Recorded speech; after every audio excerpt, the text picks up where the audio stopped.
বাংলা কি সত্যি বদলাতে চলেছে নাকি সবটাই শুধু রাজনৈতিক হাওয়া? একটা সংখ্যা এখন ঘুরছে 177, আর এই সংখ্যাটাই বদলে দিচ্ছে পুরো আলোচনা। কলকাতায় এসে অমিত শাহ একটা কথা বললেন, ভয় না ভরসা বাংলার মানুষই ঠিক করবে। আর এই একটাই লাইন এখন পুরো রাজনীতির কেন্দ্রবিন্দু। শাহ আরো বলেন, পশ্চিমবঙ্গে এই নির্বাচন শুধু বাংলার জন্য নয়, সমগ্র দেশের জন্য খুবই গুরুত্বপূর্ণ। তার মতে এই নির্বাচনের সঙ্গে জড়িয়ে আছে দেশের নিরাপত্তাও। 2026 নির্বাচন শুধু ভোট নয়, এটা এখন সরাসরি লড়াই ভারতীয় জনতা পার্টি বনাম তৃণমূল কংগ্রেস। একদিকে মমতা ব্যানার্জি দীর্ঘ শাসন, অন্যদিকে বিজেপির আগ্রাসী চ্যালেঞ্জ। শাহের অভিযোগ, গত 15 বছর ধরে বাংলা চলছে ভয়, দুর্নীতি আর ভেদাভেদের রাজনীতি। তিনি বলেন, ভয় এবং হিংসাকে হাতিয়ার করে তৃণমূল কংগ্রেস তাদের রাজনৈতিক অবস্থানকে শক্ত করেছে। বাজেট বন্টন নিয়েও তিনি প্রশ্ন তুলেছেন। তার দাবি, কম সংখ্যায় থাকা গোষ্ঠীর জন্য বরাদ্দ 5,713 কোটি টাকা, আর বেশি সংখ্যার ওবিসিদের জন্য বরাদ্দ মাত্র 2,533 কোটি টাকা, যা নিয়ে বিতর্ক তৈরি হয়েছে।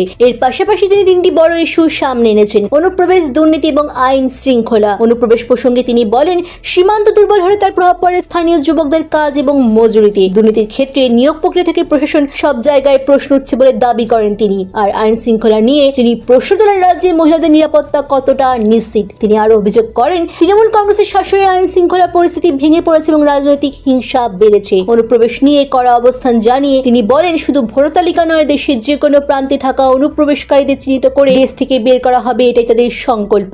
শিল্পক্ষেত্র নিয়েও উদ্বেগ প্রকাশ করে তিনি বলেন, হাজার হাজার কোম্পানি পশ্চিমবঙ্গ ছেড়ে চলে যাচ্ছে, অথচ রাজ্য সরকারের সেই দিকে যথেষ্ট নজর নেই। আজিকার ঘটনার প্রসঙ্গ তুলেও তিনি প্রশাসনের ভূমিকা নিয়ে প্রশ্ন তোলেন। তবে শুধু অভিযোগই নয়, কিছু প্রতিশ্রুতিও দিয়েছেন তিনি। সিন্ডিকেট মাফিয়ার বিরুদ্ধে জিরো টলারেন্স, সীমান্তে কঠোর নিয়ন্ত্রণ, ডিএ বকেয়া মেটানো এবং শিল্প ও চাকরির সুযোগ বৃদ্ধি। প্রশ্ন উঠছে, মমতা ব্যানার্জি কি পারবেন এই চ্যালেঞ্জ সামলাতে? শেষে বাংলা মানুষের উদ্দেশ্যে তিনি আবেদন জানান, ভয় ত্যাগ করুন, নিজের অধিকারের জন্য এগিয়ে আসুন এবং বিপুল সংখ্যায় ভোট দিন। শেষ পর্যন্ত প্রশ্নটা খুবই সহজ, ভয় না ভরসা বাংলার মানুষ কোনটা বেছে নেবে? 2026 ফলাফল সেটাই ঠিক করে দেবে।